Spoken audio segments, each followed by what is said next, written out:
Ladies and gentlemen, good evening and welcome to My Oh My, the show that brings you as it is in black and white or in no color at all, as long as we bring it to you as we have been inspired. We have moved from A for alive, B for breathing, consistent at C, determined at D, excelled at E, talked about family at F, we were grieving a little bit at G, and we did heal at H. We talked about independence at I. Behold, we are at J, just like that. And this evening we're talking about justice. In our national anthem, we say, may justice be our shield and defender. But of course, you and I, as Kenyans, probably as Africans, we want to ask ourselves, is justice indeed our shield and defender? Is justice shielding us from injustices? Is justice defending us from the atrocities that get to happen in the society? And is there something that you and I are supposed to do just to ensure that justice indeed gets to be our shield and defender? I like avoiding political discourses basically because I don't regard myself as a politician per se, and I don't like being an opinion maker on matters to do with politics. And I also rarely follow matters to do with politics so strongly. I know politics affect my life, and so I have sufficient knowledge and information about politics, but I don't get so much into politics. And just like that, I will avoid politics on this talk. I will want to look at justice and the enhancement of justice from the point of what is my responsibility as an individual. And so I'm going to put on a few hats this evening. I'll put on the hat of a teacher because that is what I am primarily. I'll put on the hat of a church leader because I am secondarily a church leader. And then I put on the hat of a Kenyan citizen. I think that is just what I am, a Kenyan citizen. Probably that's why I am Meshach or Muhaka in Kenya, your host. So now, we have different issues that continue to happen in this country that you cannot run away from. You cannot run away from the fact that there are cases and scenarios and issues that have not been handled to the very end. We have had bodies being discovered, and you don't get to know really what happened to these bodies. One thing happens, and as always in Kenya, it's always what's on the news cycle. So the next thing on the news cycle comes up, and we kind of forget that this accident happened. We kind of forget that there was a mass grave there. We kind of forget that there were some bodies that were being retrieved from some forest or from some river. We get to forget that some dump site was found to have some crazy stories. We get to forget that, hey, some people's land was actually grabbed and they do not have a place to stay. We get to forget that some people's houses were actually demolished and they were stranded at some point. And because of news, we actually appreciate our news, our media houses. But because of the next thing on the news cycle, we forget very quickly. Just some few years ago, we had, I was talking about this with my students this morning. We had an invasion of locusts in the country, but for reasons connected to the COVID-19 pandemic, the locust problem was very quickly forgotten. No one ever cared to follow what happened to these locusts. They were just forgotten about because there was something bigger in the news cycle. And that is the story of my country, that we get to forget what happened. What happened to that that problem? What happened to that case? What happened to the person that was arrested? What happened to that corruption scandal? I mean, we always just wait for the next thing in the news cycle, and hey, lo and behold, it is no longer there. And so, what is my role? What is your role as an individual in your capacity to ensure that we have justice being our shield and defender? Is it just a responsibility of the government and the government entities to ensure that there is justice? Is it a sole responsibility of the judiciary, or does it expound and go further beyond the courtrooms? Does it go beyond the corridors of power just to ensure that there is justice? And to what end then do we get to talk about the issues of justice? I also want to ask myself this evening, suppose someone that I love and care about actually died. Does the death of the killer get to serve as justice from a moral perspective? And I said I'm not going to look at this thing from a political perspective. And in the same vein, I'm not going to look at it from a legalistic perspective. Just look at it just as measured. And so from a moral perspective, an eye for an eye, is it justice enough? Or is there a way that justice can be justice in the face of forgiveness? Is there a way that religion can serve to implement and to uphold justice with the teachings of forgiveness, with the teachings of love, with the teachings of endurance, with the teachings of patience, with the teachings of hope for a better tomorrow? Is there a way that probably we are sugarcoating suffering and lying to poor people that, hey, happy are you who are poor, for yours is the kingdom of God? Is there a possibility that their kingdom is supposed to be here on earth, but hey, religion sugarcoats it so that just suffer a little bit because yours is the kingdom of God? Is there something that you and I can do? Let me say that I feel that we all have a responsibility. We all have a role to play to ensure that there is justice. And we should not take it from a point of, hey, there's nothing that I can do. I always believe there is something that I am created to do. There is something that you're created to do. There is that stone that only you can lift, and there's a tear that only you can wipe. There's a smile that only you can create. I mean, there is something that it's only you who can actually do. You are created for that very purpose.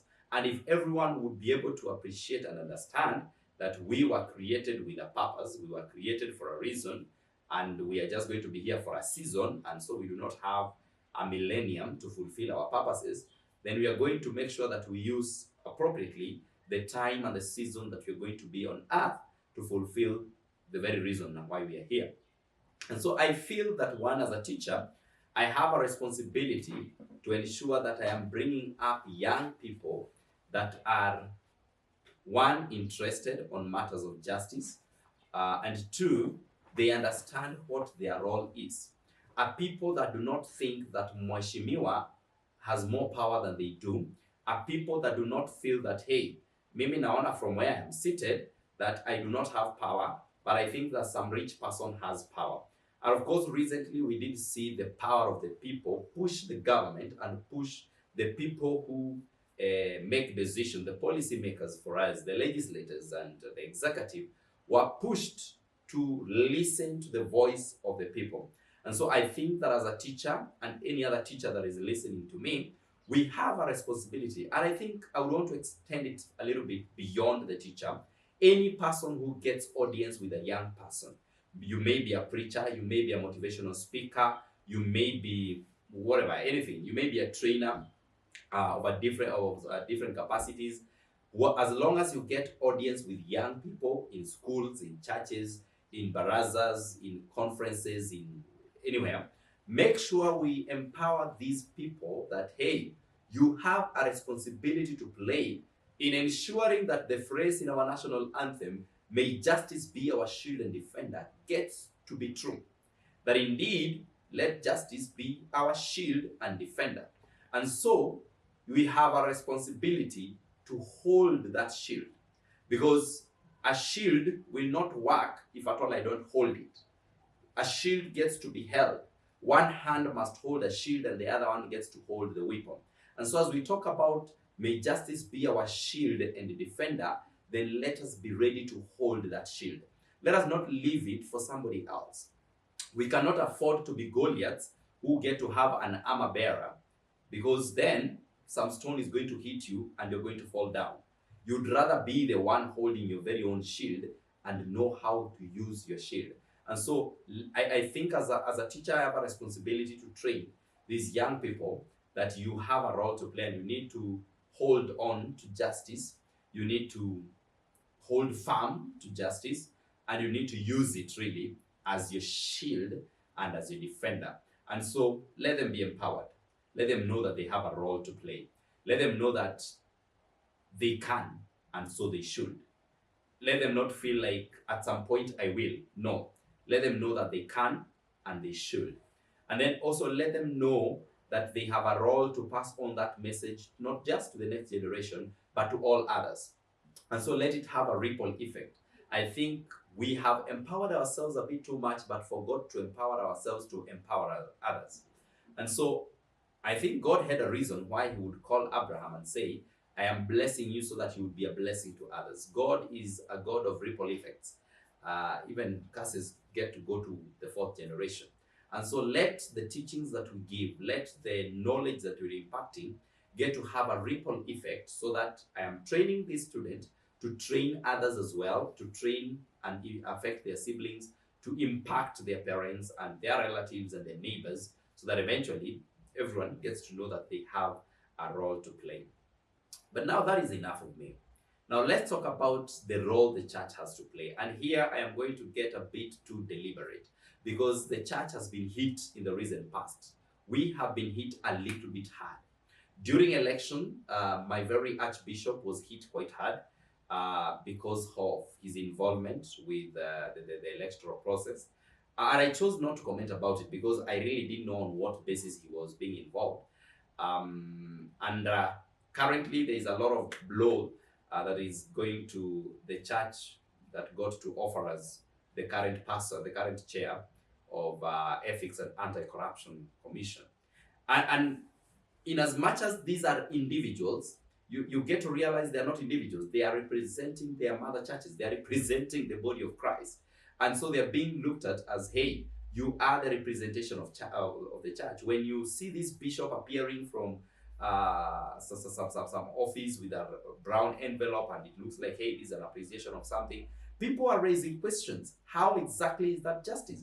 Because the person that is giving you this money, for some reason, we feel like they stole this money. I mean, we have politicians who, they were very poor just yesterday. Very recently, we have seen them looking very miserable. And then suddenly, they are swimming in millions and billions of shillings. And they are gifting our bishops and our pastors vehicles and houses and, money. And they come to our churches and they give hundreds of millions of shillings.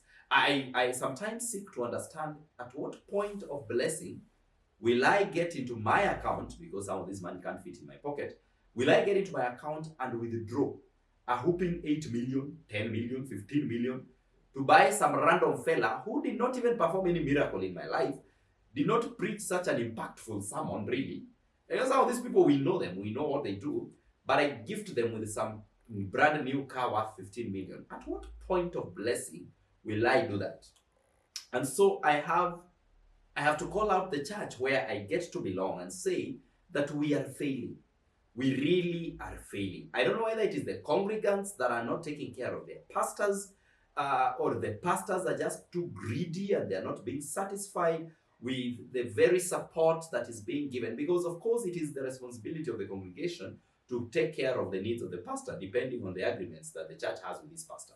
So that if at all you're going to call me from teaching so that I come and pastor you, then you should be able to take care of where I'm sleeping, what I'm eating, where my kids go to school and all that. And in 2024, it's called a salary. So you have to give me a salary. So is it that our pastors are not comfortable with the salaries that they are receiving? Or how exactly is it that at the appearance of a muheshimiwa who is known to be corrupt, and some of these things are in the open, we know that this MP has misused the CDF money, the Constituency Development Fund. We know very well that, hey, a report came out and this person was among the bottom 5 of the people who have misused money. But still, by the appearance of this person in a church, they suddenly get to be sanitized. They suddenly get to be sugar-coated and they look so nice and beautiful and angelic, and we allow them to actually address the congregations and very quickly, with open arms, receive the monies that they are giving and say they are giving it to God. Come on, you're lying to us. They're giving it to you. They're not giving it to God, they're giving it to you. So I think as a church, we have failed. We have failed this society, and we are no longer being viewed as the beacon of hope. We are no longer being viewed as the authority insofar as morality is concerned. We are no longer being viewed as the to-go place when things are getting out of hand. We are no longer being viewed as the voice of reason in the society. We cannot just call out openly a corrupt leader, a corrupt person. Right now, there is a lot of hullabaloo between some acting inspector of police or something and the judiciary, and someone is being imprisoned and some security is being withdrawn. And finally, the church is silent, completely silent. And when I talk about church, I'm not just talking about denominations. I mean, we have in this country NCCK. There is no statement that has come out from these people. And the reason why the judiciary is demanding for this person to appear in court is because he needs to explain where some bodies have gone to, because, hey, they were abducted by the police and we have no idea where they are. Can you come and tell us where they are?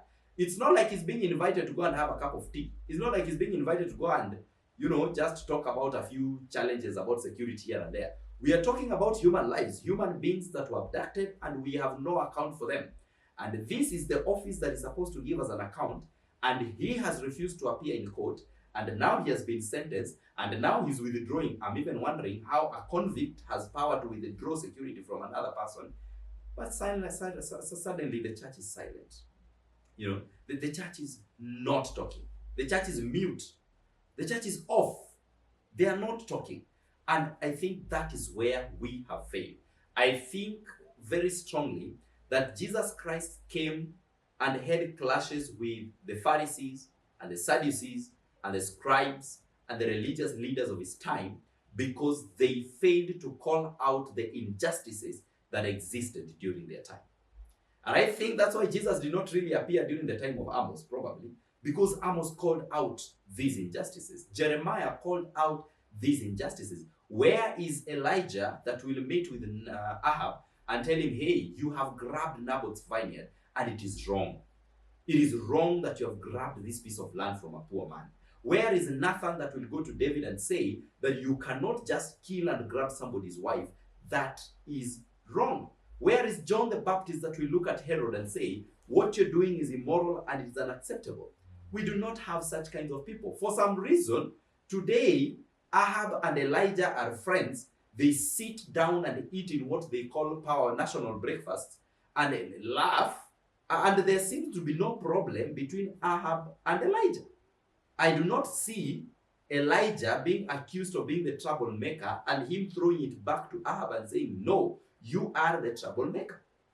Where is the Elijah of today that will tell our Ahabs in parliament, our Ahabs in the gubernatorial offices, our Ahabs in the Senate, our Ahabs in the county assemblies that, hey, you people, you are the troublemakers. You're the reason why there is insecurity. You're the reason why there is poor infrastructure. You're the reason why the healthcare system has a problem. You're the reason why the education system is messed up. Where is Elijah to call out these injustices from our Ahab? It is you and I, the church leaders. We have been entrusted in our capacities to ensure that we call out these injustices. Now, I don't know whether I am doing it at my level. I will not be so quick to blow my own trumpet on that. But I know that someone is not doing it at their level, because there are Ahabs that I cannot meet, but someone can actually meet them. And we see them all the time, shaking hands, hugging tightly, laughing loudly, but not calling out these injustices. And I think the church has failed on that. We are not upholding justice as our shield and defender because the church failed to uphold it. The church failed to take their role and to take their actual position in the society. Then finally, I think as a citizen, we all have a responsibility to play. I think we bring into leadership wrong people and expect some miracle, which cannot work. We cannot just take a tortoise and put it on a pole and expect it that it's going to get out of there. It will just stick there, confused, bogus, clueless, with no idea what exactly it's supposed to be doing. I suspect that is the ideal situation we are in as a country. We have a lot of tortoises on poles, that were placed there by the electorate. We have an expensive mistake that we have to deal with, and we just can't do away with it. And so, as citizens, it is time that we call ourselves to a meeting in retrospect and ask ourselves, are we really doing the right thing? Have we really been doing the right thing? Am I taking part in the electoral process? Am I playing my civic duty well as a citizen? I think those are questions that we need to start asking ourselves, because eventually the injustices that we cry about, strangely, do not affect the people at the helm of affairs.